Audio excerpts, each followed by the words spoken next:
Hello friends, in this lecture we are going to discuss about our next point is comparison of feeder and distributor. Okay, तर last लेक्चरमध्ये आपण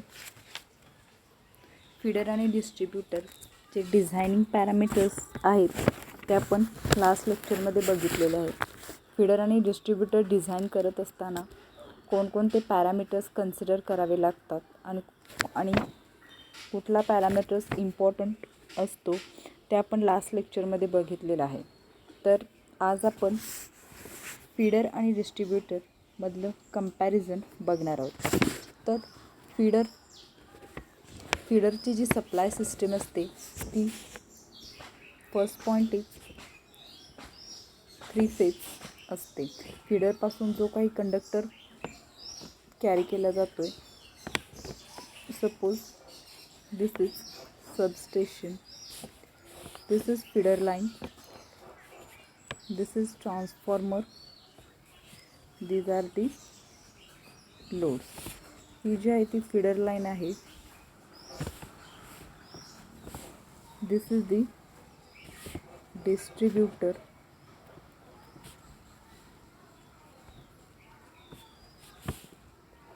सर्व्हिसमेन,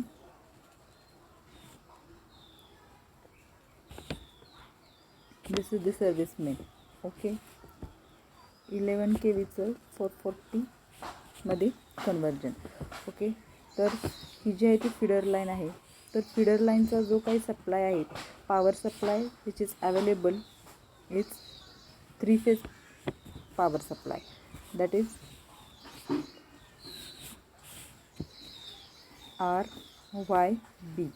supply available, supply system जी असते ती फीडरची जी आहे ती 3 फेजमध्ये असते.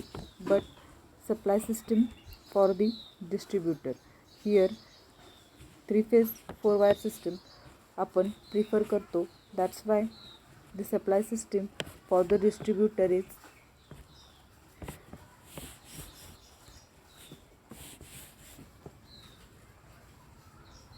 3 फेज 4 वायर सिस्टम. फीडरसाठी सप्लाय सिस्टीम जी आहे ती 3 फेज सिस्टीम आहे, 3 फेजेस RY अँड B. आणि डिस्ट्रीब्यूटरसाठी 3 फेज 4 वायर सिस्टम आपण यूज करत असतो. तर फीडरलाच आपण हाय टेन्शन लाईन म्हणून कन्सिडर केलं जातं, हाय टेन्शन लाईन. आणि डिस्ट्रीब्यूटरला आपण लो टेन्शन लाईन म्हणून कन्सिडर करतो. This feeder is considered as high tension line. This is the line which is carried out from substation up to the transformer. This line is considered as high tension. The voltage of this line is high. That's why this line is considered as high tension line, and this line is considered as low tension line because the voltage range of distributor is low as compared to the feeder. Generally, the voltage range of feeder is high as compared to the distributor voltage level. तर ती व्होल्टेजची level फीडरची जी आहे ती 33 kV असते, 22 kV असते, 11 kV असते. These are the voltage ranges of feeder, and the voltage range of distributor is 440 volts or 230 volts. 440 आणि 230 volts, these are the ranges, these are the low voltage for the distributor. That's why this distributor is called as low tension line. The voltage range of this feeder is low, that's why distributor is considered as low tension line and feeder is considered as high tension line. Then next point of comparison is load connection. फीडरमध्ये जो काही आपण load connect करतो तो directly आपण load फीडरला connect करत नाही आहे, because you can see here this is the diagram. हा जो काही फीडर आहे तर त्या फीडरला आपण डिरेक्टली फीडरला आपण लोड कनेक्ट करत नाही आहे. तर लोड कनेक्ट जो आपण करतो तो सर्व्हिस मेन्स म्हणजे हे डिस्ट्रीब्युटर आहे आणि डिस्ट्रीब्युटरपासून सिंगल फेज लाईन किंवा 3 फेज लाईन कॅरी करून आपण इथं लोड कनेक्ट करत असतो. That's Y the next point is load connection is not directly connected,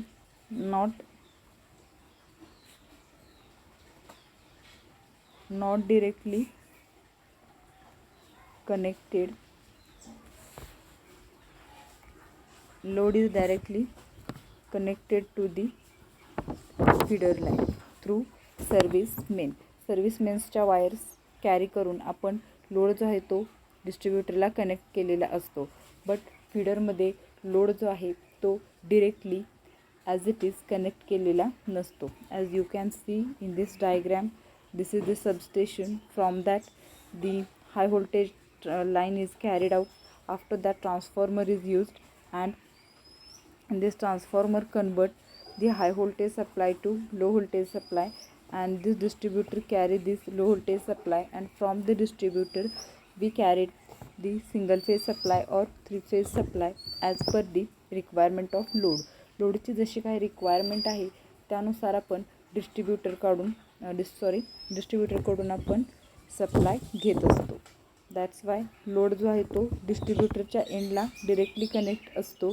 but जो काही फीडर आहे त्याला आपण डिरेक्टली लोड कनेक्ट केलेला नसतो.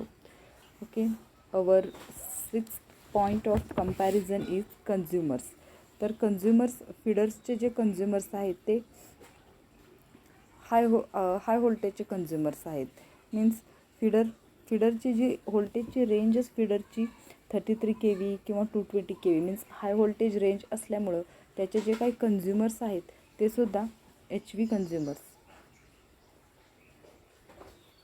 आणि डिस्ट्रीब्युटरचे जे काही कन्झ्युमर्स आहेत ते LV कन्झ्युमर्स. लो व्होल्टेजचे कन्झ्युमर्स आणि हाय व्होल्टेजचे कन्झ्युमर्स आहेत. डिस्ट्रीब्युटरचे जे काही कन्झ्युमर्स आहेत that are low voltage consumers because the range of voltage of distributor is 440 volt or 230 volt. That's why the consumers of distributor also in the low voltage. Our 7th point of comparison of feeder and distributor is design. Then 7th point is designing of feeder. तर फीडरचं designing करत असताना last लेक्चरमध्ये I have explain that point is फीडरचं designing करत असताना आपण design as per the current carrying capacity. Current carrying capacity त्या फीडरची किती आहे, depending on that factor we design the feeder in system and the voltage drop of line is the main consideration while designing the distributor. आता हे reason काय आहेत की आपण फीडर डिझायनिंग करत असताना करंट कपॅसिटी त्या फीडरची बघितली जाते. But in case of distributor voltage drop जो आहे तो परमिसिबल लिमिटमध्ये ठेवण्याचा प्रयत्न केला जातो. तर इथं आपण बघू शकता फीडरची जी काही लाईन आहे ती डिरेक्टली सबस्टेशनकडून ह्या ट्रान्सफॉर्मरपर्यंत आलेली असते आणि या ट्रान्सफॉर्मरमध्ये आपण मॅक्झिमम तो फीडर किती करंट कॅरी करू शकतो त्यानुसार आपण फीडरचं डिझायनिंग केलं जातं केलं जातं. आणि डिस्ट्रीब्युटरमध्ये आपण डिझाईन कोणतं बघतो तर व्होल्टेजचं लिमिट जे आहे ते व्हायोलंट व्हायला नाही पाहिजे. म्हणजे व्होल्टेजचं जे काही इंडियन इलेक्ट्रिसिटी रूलप्रमाणे जे काही व्होल्टेजचं व्हेरिएशन आहे ±5% व्होल्टेज व्हेरिएशन आपण अलावेबल अलावेबल आहे सिस्टममध्ये. तर ते व्होल्टेजचं लिमिट जे आहे ते व्हायला नाही पाहिजे. तर हे डिझाईन कन्सिडरेशन आपल्याला डिस्ट्रीब्युटर डिझाईन करत असताना मेन कन्सिडरेशन आहे. तर डिस्ट्रीब्युटर हा जो आहे तो डिस्ट्रीब्युटर आहे आणि जर आपल्याला लोडची रिक्वायरमेंट जर 3 फेज असेल तर 3 कंडक्टर्स इथून काढले जातात, टॅप्स केले जातात. त्यामुळे प्रत्येक ठिकाणी ज्या पॉईंटच्या ठिकाणी आपण टॅपिंग्स प्रोव्हाइड केलेले आहेत तर व्होल्टेज जे आहे ते voltage of this tapping is more as compared to this tapping, and voltage of this tapping is more as compared to this tapping. Means जसजसं आपण पुढे पुढे टॅप मीन्स लेंथ त्या डिस्ट्रीब्युटरची वाढत जाईल तसतसं जे काही व्होल्टेज आहे ते लास्ट एंडला भेटणारं जे काही व्होल्टेज आहे त्याची जी मीन्स व्हेरिएशन आहे ते जास्त असणार आहे as compare to the first one. That's why while designing the distributor of system we need to take the consideration of voltage drop of the distributor. Okay, then next point of comparison is tapping. तर feeder मध्ये you can see in this diagram there is no any tappings are provided in the feeder लाईनला आपण कोणत्याही प्रकारचे टॅपिंग्स म्हणजे काय तर ह्या लाईनमधून वायर्स कनेक्ट करून आपण सप्लाय दुसऱ्या सिस्टीमला देणे किंवा लोडला सप्लाय पुरवणे. तर फीडर लाईन जी आहे ती हाय टेन्शन लाईन असते आणि फीडरला कोणत्याही प्रकारचे टॅपिंग्स जे आहेत ते काढलेले नसतात. बट डिस्ट्रीब्युटरला टॅपिंग्स जे आहेत ते काढलेले असतात. This is the distributor and taps are provided and it can be considered as service. Means त्या टॅपिंग्सलाच आपण टॅपिंग्स काढून आपण ती लोडची रिक्वायरमेंट जी आहे ती फुलफिल करू शकतो in case of distributor. Again our 9th point of comparison of feeder and distributor is capacity of conductor. Capacity of conductor is the feeder is high capacity conductor. This conductor is of high capacity conductor and this is low capacity conductor because the as it name means feeder is considered as high tension line and distributor is considered as low tension line. High tension line आणि low tension line. तर त्यामुळंच जी काही फीडरची capacity it will be considered as a high capacity line and distributor is considered as low capacity line. Then next point of comparison is distribution system. Okay, तर ही distribution system जी आहे feeder forms primary distribution system. Feeder forms primary. This is substation पासून ते transformer पर्यंतचा जो काही supply आहे it will be considered as primary distribution system and after the transformer up to the load and this portion of distribution system is called as secondary distribution system. Okay, then next point of comparison is voltage drop. Voltage drop can be compensated by the provision of voltage regulating equipments. Feeder मधला voltage drop control करण्यासाठी we use regulating equipments. Feeder, this is the high voltage or high tension line and we use here the regulating equipments to regulate the voltage drop between the feeder, and voltage drop can be kept in permissible limit by the length of distribution line. Distribution लाईनची length adjust करून आपण voltage drop जो आहे तो डिस्ट्रीब्युटरमध्ये control करतो. These are the basic comparison points of feeder and distributor. यामध्ये important फक्त एवढंच आहे की फीडर लाईनला आपण HT लाईन किंवा हाय टेन्शन लाईन म्हणून कन्सिडर करतो आणि डिस्ट्रीब्युटरला लो टेन्शन लाईन म्हणून कन्सिडर करतो. आणि यांचं डिझायनिंग फॅक्टर जे आहे ते फीडरचं जे आहे ते करंट कॅरिंग कॅपॅसिटी म्हणून आणि व्होल्टेजचं जे आहे ते त्यामधला व्होल्टेज ड्रॉप जो आहे तो लिमिटमध्ये राहायला पाहिजे ते डिझाईन कन्सिडरेशन आपण करणार आहोत. ओके, तर नेक्स्ट जे आहे आपला point types of different distribution system.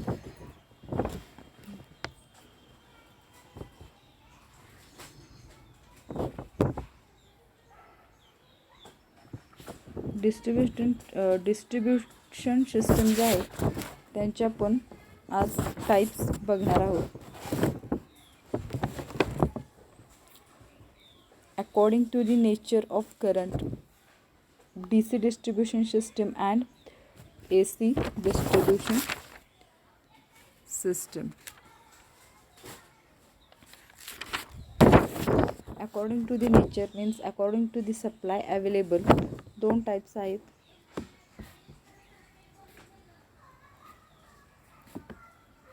DC distribution system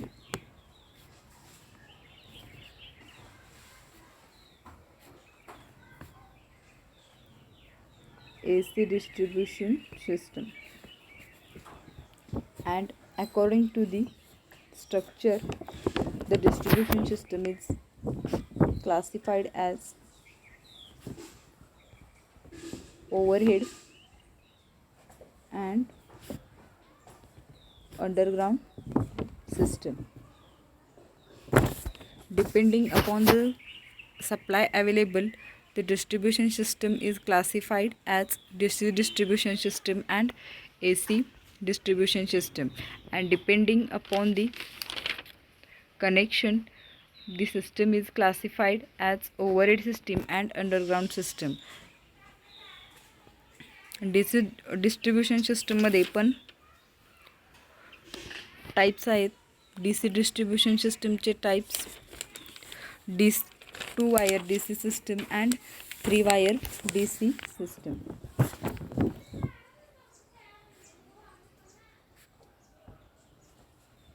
DC 2 wire system and DC 3 wire system.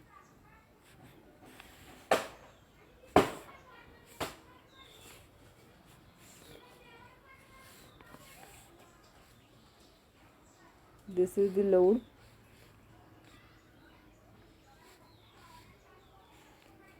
This is the lamp. This is the fan. Okay, this is the circuit of DC 2 wire system. In this system, 2 conductors wire are used. 2 conductor wires आपण DC 2 wire system मध्ये use करतो. One is positive, another is negative conductor. One is positive wire and another is neutral or neutral conductor. Load is connected between these positive wires and negative wires. You can see in this diagram loads जे आहेत, motor आहे, बरोबर आहे, motor आहे, lamp आहे किंवा fan आहेत. हे जे आहेत ते लोड पॉझिटिव्ह आणि निगेटिव्ह टर्मिनल्समध्ये कनेक्ट केलेले आहेत. This is the DC 2 wire system. DC 2 wire सिस्टममध्ये आपण 2 कंडक्टर्स यूज केले.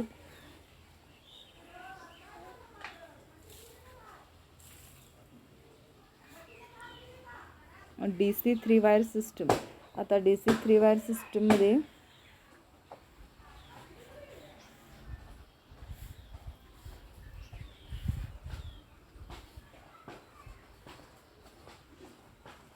this is the motor, this is the neutral wire, this is the positive terminal, this is the negative terminal. This is the circuit diagram for DC 3 wire system. 3 wires are used, positive, negative and the neutral, and the load is connected between positive and neutral. Load is also connected between negative and neutral. Load can be connected between positive and neutral and between negative and neutral. This is the connection for DC 3 wire system. In this way, in the DC distribution system, we can connect the load between positive terminal of supply and neutral and negative supply terminal and neutral. Neutral wire आपण carry करून DC 3 wire system डिस्ट्रीब्युशनसाठी design करतो. Okay, this is the 3 wire DC system circuit diagram. Okay, next जे आहे AC distribution system. AC distribution सिस्टममध्ये primary distribution system आणि secondary distribution system हे जे आहे ते आपण लास्ट लेक्चरमध्ये प्रायमरी डिस्ट्रीब्युशन सिस्टम काय असतं आणि सेकंडरी डिस्ट्रीब्युशन सिस्टम काय असतं ते लास्ट लेक्चरमध्ये आपण बघितलेलं आहे. तर according to the type of connection distribution system is classified according to the type of connection, overhead system आणि अंडरग्राऊंड सिस्टम. ओव्हरहेड सिस्टीम आपण सराउंडिंगला बघतो. These are the overhead system R, Y, B and neutral. These are the three phases and neutral.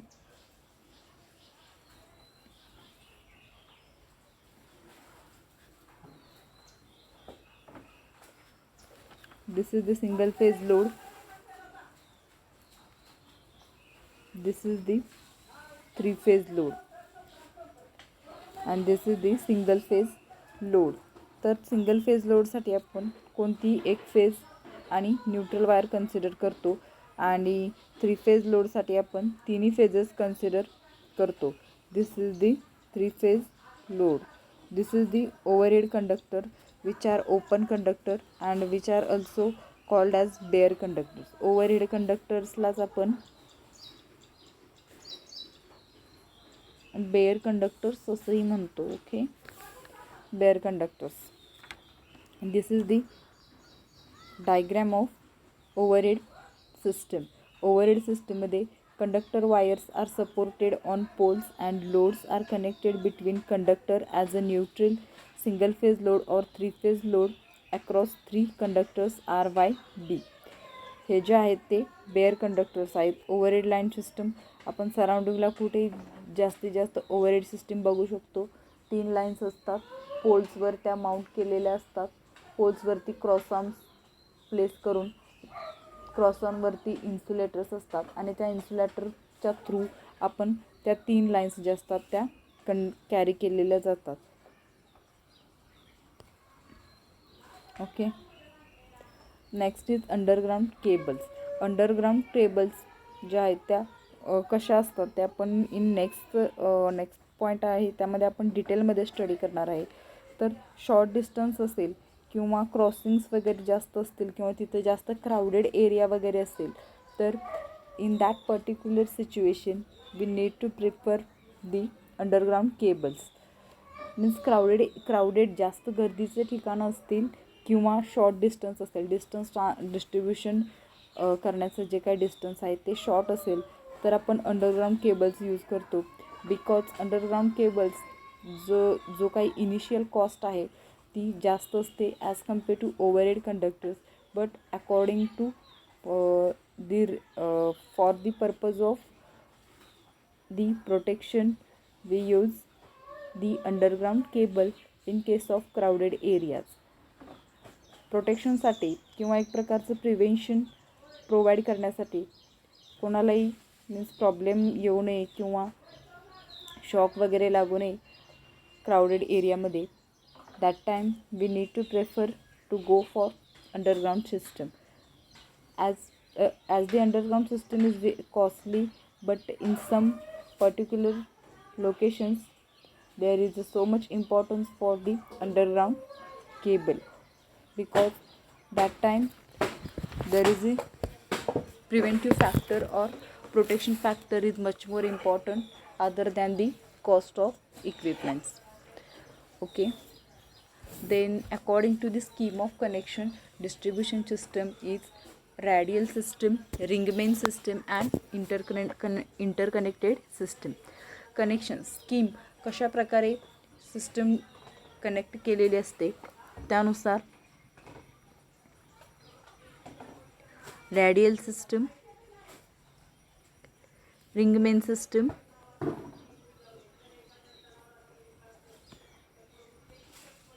Interconnected system. Ring, radial आणि interconnected या 3 कनेक्शनच्या scheme आहेत. यानुसार system जे आहे ते डिस्ट्रीब्युशनमध्ये कनेक्ट केलेली असते. तर फर्स्टला आपण बघणार आहे radial system.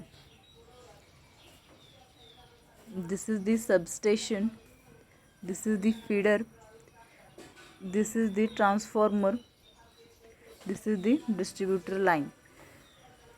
These are the feeder, these are also feeder. Okay, 11 kVचं आपण 440 मध्ये कन्वर्जन करतो. This is the radial system of connection. You can see here in this diagram radial system. It has low installation cost. Installation cost जी आहे ती radial system ची कमी आहे. Consumer near to the feeding point gets high voltage. This is the feeder line which is carried from the substation. This is the feeder line,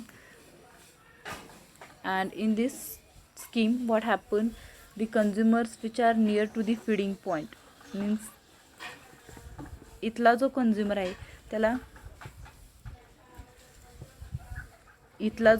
आहे त्याला जास्त voltage भेटतं as compare to this consumer. This is the only one drawback of radial system. Radial सिस्टीममध्ये काय होतं, ही फीडरची line आहे आणि ही डिस्ट्रीब्युटरची line आहे. तर डिस्ट्रीब्युटरमधून आपण हे जे टॅपिंग्स काढलेले आहेत त्यातला जो काही फर्स्ट कंझ्युमरला जो काही सप्लाय जाणार आहे, it gets the high voltage as compare to the second consumer. Last consumer, हा जो लास्टचा कंझ्युमर आहे, suffers from low voltage due to voltage drop in the line. Means लास्टचा जो काही कंझ्युमर त्या सबस्टेशनला किंवा त्या फीडरला कनेक्ट असलेला जो लास्टचा कंझ्युमर आहे त्याला कमी व्होल्टेज भेटतं as compare to the first one. This is the drawback of radial system because here voltage drop occur in the line. System is therefore suitable for small lengthy line. That's why we prefer this system for small length. Small length ची जिथं requirement असेल तिथं आपण radial system prefer केली जाते. Because the voltage drop लाईनमध्ये जास्त होत असल्यामुळे आपण लास्टचा जो कंझ्युमर आहे त्याला कमी व्होल्टेज भेटतं आणि जो फीडिंग पॉईंटच्या फर्स्टला जो कंझ्युमर आहे तिथं आपल्याला हाय व्होल्टेज भेटतं. ड्यू टू दिस लास्टचा जो कंझ्युमर आहे it will be affected from the low voltage supply. Then next scheme of connection is ring main system and interconnected system. Ring main सिस्टममध्ये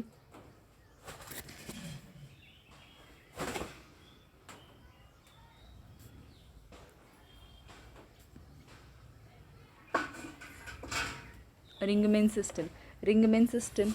This system is adapted for big cities when bulk power of the order of 350 kVA kilometer square is required. Where big cities are provided from the ring main system, and this is the system of 11 kV with protecting devices. Suppose these are the substation A, these are the substation B. Suppose these are two secondary substation, and supply the power to the substation, another substation 1, 2 and 3. If this substation give supply to the another substation 1, substation 2 and substation 3, if any fault develops in any of the section of the system is not affected. Moreover, if any one B substation fails, then whole load is stored by the other without distribution. Okay, this is the ring main system. Advantages of ring main system are it give reliability of supply, continuity of supply is given from ring main system, less loss in feeder.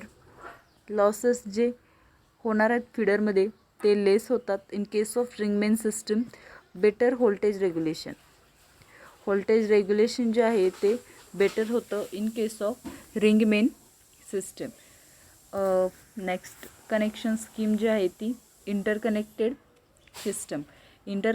सिस्टमची figure आपण बघूया. Suppose this is the feeder ring A, B, C and D. These are feeder.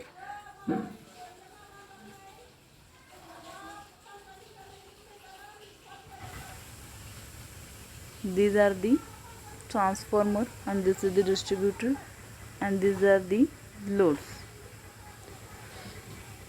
Okay.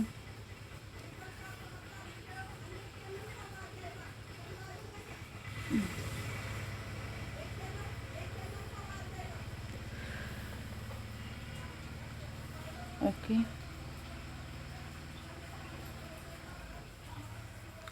इकडची periphery जी आहे तीच चारी बाजूला आहे. Suppose आपण कन्सिडर करा इंटरकनेक्टेड सिस्टीम आहे. दोन सबस्टेशन जे आहेत ते एकमेकांना इंटरकनेक्टेड आहेत आणि the feeder ring ABCD is supplied with 2 or more substation. It is called therefore the interconnected system. You can see here the feeder is AB, BC, CD and AD. These are the feeder section. This is the AB section, BC section, CD sections and AD sections. This feeder portion is supplied from two substations, substation 1 and substation 2. These two substation give supply to this total feeder ring. The supply is provided from two substation. Two or more than two substations are interconnected to improve the reliability of system. Distributors are connected to feeders at the points E, F, G, H. Distributors जे connect केलेले आहेत ते EFGH या पॉईंट्सला connect केलेले आहेत. This is the EF. इथून पण एक डिस्ट्रीब्युटर कनेक्ट केलेला आहे आणि इथून पण एक डिस्ट्रीब्युटर कनेक्ट केलेला आहे आणि the connections of substations are at the corner of feeder ring. This is the interconnected system of scheme according to the scheme of connections. Then next point of this is advantages of this interconnected system. The advantages of interconnected system is reliability of supply is maintained. In last two methods we have seen the low voltage problem and over voltage problem to the last and first consumer, but in case of interconnected system the reliability of system can be restored by the two substation, because if the fault is occur in any one of the substation, if we consider the fault is occur on the substation 1, then whole feeder section is supplied from the substation 2 and the operation is started with the help of substation 2. Sir, if the supply is cut out from the substation 1, then we restore our supply from the substation 2.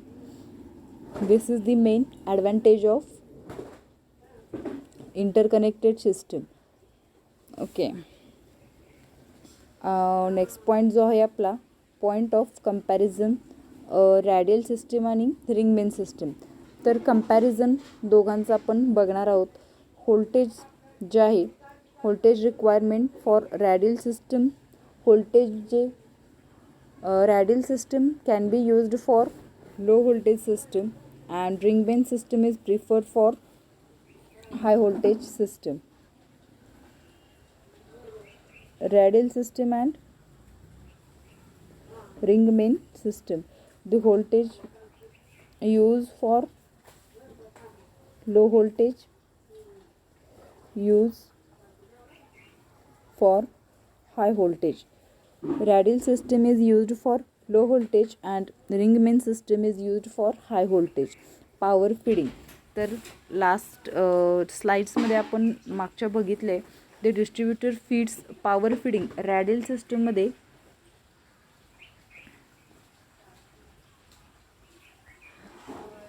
He radial system आहे आणि यामध्ये जो काही feeder जो आहे तो ह्या डिस्ट्रीब्युटरला एकाच एंडनी डिस्ट्रीब्युटर पॉवर सेंड करतोय. दिस and in case of ring main system, the distributor is supplied from two ends. दोन्ही एंडनी डिस्ट्रीब्युटरला सप्लाय भेटतो in case of ring main system. Then initial cost of radial scheme is minimum cost of initial, and the cost of ring main system is maximum in case of ring main system. Then next point of comparison is reliability of supply. The radial system is less reliable as compared to the ring main system because we have seen in last slide the supply to the last consumer is less as compared to the first consumer.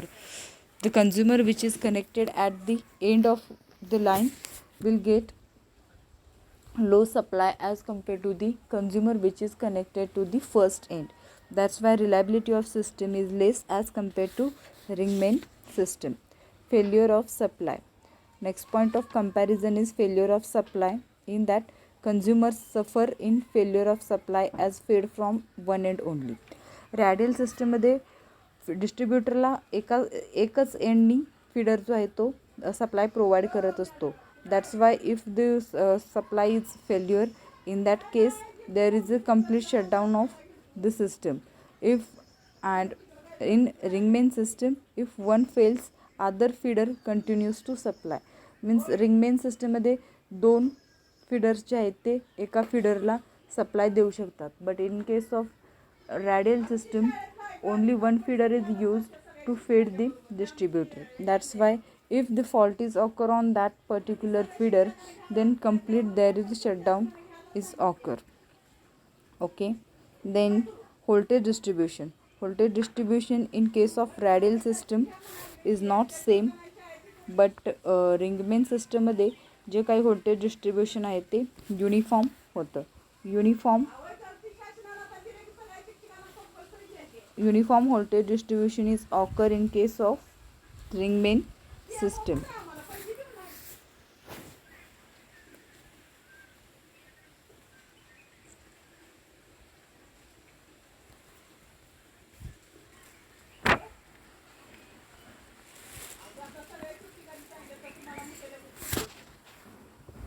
Okay, our last point of comparison is conductor material.